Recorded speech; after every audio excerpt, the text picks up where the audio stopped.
soul this morning. Ron, I want to leave you on the room. I love the Lord and I won't take it back. He has been so good to me. I know some of y'all in church, but some of y'all have been in church a long time. And I'm glad you're here. Some of you have been away, you're back. I'm glad you're here. But it's been a rough week for me, Josephine. It's been a rough week. I'm just going to be honest. It's been rough. And I feel this in my spirit. I love the Lord and I won't take it back. I love the Lord and I won't take it back. I love the Lord and I won't take it back. He has been so good to me. I love the Lord and I won't take it back. I love the Lord and I won't take it back. I love the Lord and I won't take it back. He has been so good to me.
But my heart is full of joy today because I know she is in a better place and she suffers no more. Amen? God has restored. Amen. She's walking, she can see, she can talk. Amen? I give God the praise today. Amen. I love the Lord and I won't take it back. It's so good. Amen. That's my testimony today. Amen. Let us pray. God, in the name of our Lord and Savior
Praise God.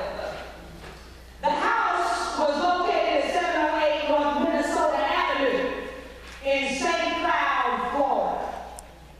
It had been abandoned for years by its owner.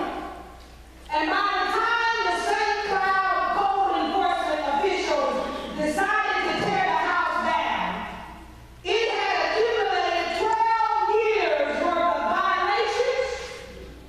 It was $500,000 in liens against the property.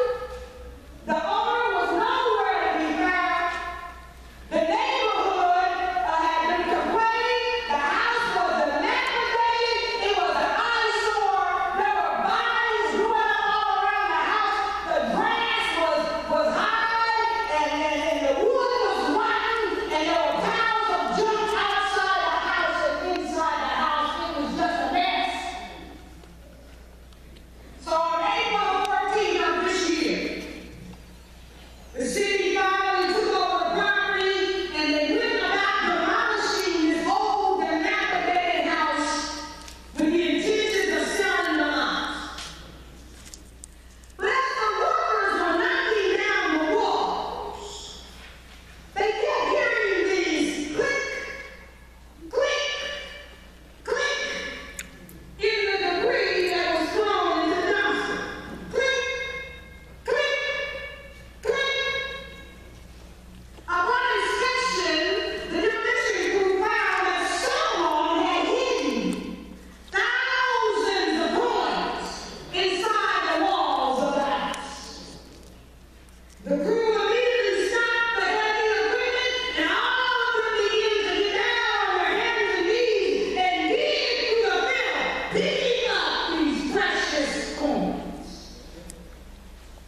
Beloved, in a real sense, this is the story of Advent today. Finding great wealth and blessings in the midst of great desolation and destruction. And our response is one of praise and adoration to God, who always keeps God's promises.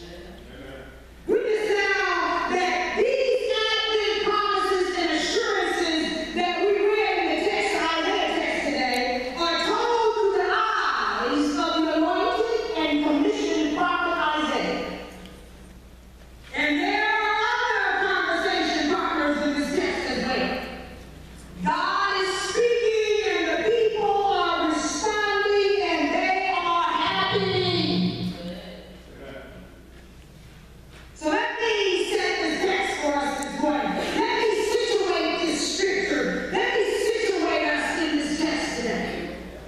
This scripture in Isaiah chapter 61 is post-exile. That means the people who were in captivity, who were taken captive, have now been released. It is post-exile. The captive people of God have been allowed to return to their homes, but they cannot believe their eyes. The land is not the way they left it, and their hearts sink to the ground. The land has been ravished, and it has been reduced to rubble by war. It is filthy. The buildings are torn down. The temple is gone. The land is desolate and barren. Okay, I know some of you can't get that. How many of you saw part 3 of the Hunger Games, The Mockingjay? How many of you saw that? I don't know what I'm talking about. All right, this is people who saw part 3 of The Mockingjay, of the trilogy, Hunger Games. Much like, you remember the scene, in The Mockingjay part 1, where Katniss awakes in this bunker, this complex, beneath the water well, and then she later discovers that her home in District 12 has been completely destroyed by President Gordon and the Capitol. And they take her back to her home, and there's nothing there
The good news is not that we're going backwards to the old days. The good news is not that it's going to be the way it used to be. That's not the good news. The good news is that God is ushering in a new day. A new thing. God is about to do a new thing. And it will be even better than what you have ever seen before.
I'll give you a hint. It has three letters and it starts with a J. It is the Y. Joy! Our response today is one of joy. When we think about God's coming, when we think about God's promises, when we think about the fact that God is sending us help, we should be a people of unabashed joy. The psalmist quoted in 126, you heard it this morning. When the Lord restores, not if. You notice he didn't say if the Lord restores. He said when the Lord restores. When the Lord restores the fortunes, we could not believe it. Our mouths will be filled with laughter and our tongues with shouts of joy. And then when we say among the nations, the Lord has done great things for them. The Lord has done good things for us, and we rejoice. See, we think everything got to be all that good stuff, we lined up in a row, and we got to have our bank accounts got to be full of money, and we got to be wearing somebody else's name in the back of our clothes in order for us to have joy. Come on now. Joy is not based on our circumstances. Our external circumstances will change, but joy is deeper than that. Joy comes from the inside out. We can have joy in the midst of pain because we know that our times are in the hands of an almighty God who does not change. People can and will steal your stuff. Amen? But they cannot steal your joy. This joy that I have, the world didn't give it, and the world can't take it away. Amen? Don't surrender your joy. If they take your joy, they got you. Amen? Don't let go of your joy. If you want to shout with tears in your eyes, just shout anyway with joy. Because nothing's on the way. So dance, sing, write a poem, blow God some kisses. Back somebody a cup of coffee. Stop thinking about yourself all the time. That's why you're so depressed. True. No one was me. I don't have. They didn't do. They didn't call. The pastor didn't speak to you anymore. No one's there. Stop thinking about yourself. Find a way to bring some joy to someone else, and what you do for others, God will do for you.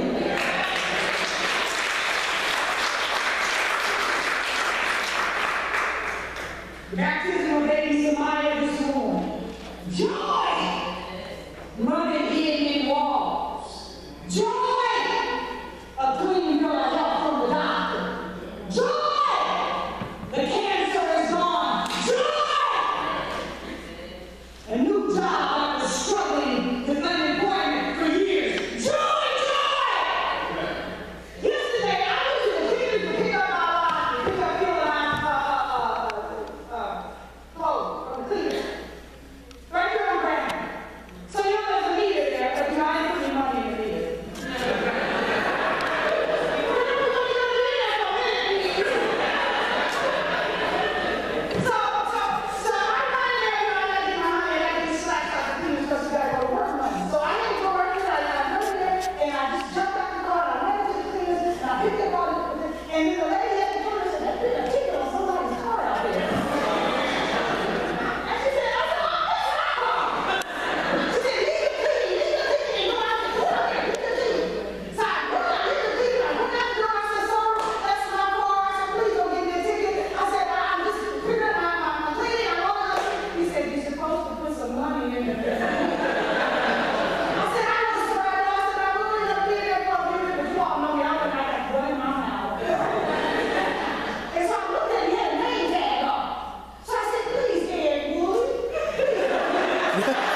is all about hope and peace and joy. Well, the city of Mount Clyde, Florida, listen, this is what they found in those walls. They found $861 half dollars. They found 1,016 quarters. They found 202 dimes and 3 nickels. Some of the coins that date back to the 1920s. And the city officials are having the coins appraised to determine the real value of them today. And get this, since no one owned the house, the city gets to keep all the money. You say, yeah, I know that's right. What was considered worthless and rubbish and insignificant and filthy by the city of Mount Clyde turned out to be something of great value. Friends, in the middle of the rush, in the middle of the devastation, God has a plan. God has planted in you and in your life some things of great value. Wait on God. Use this season of Advent to wait, to hope, to share peace and joy. Help is around.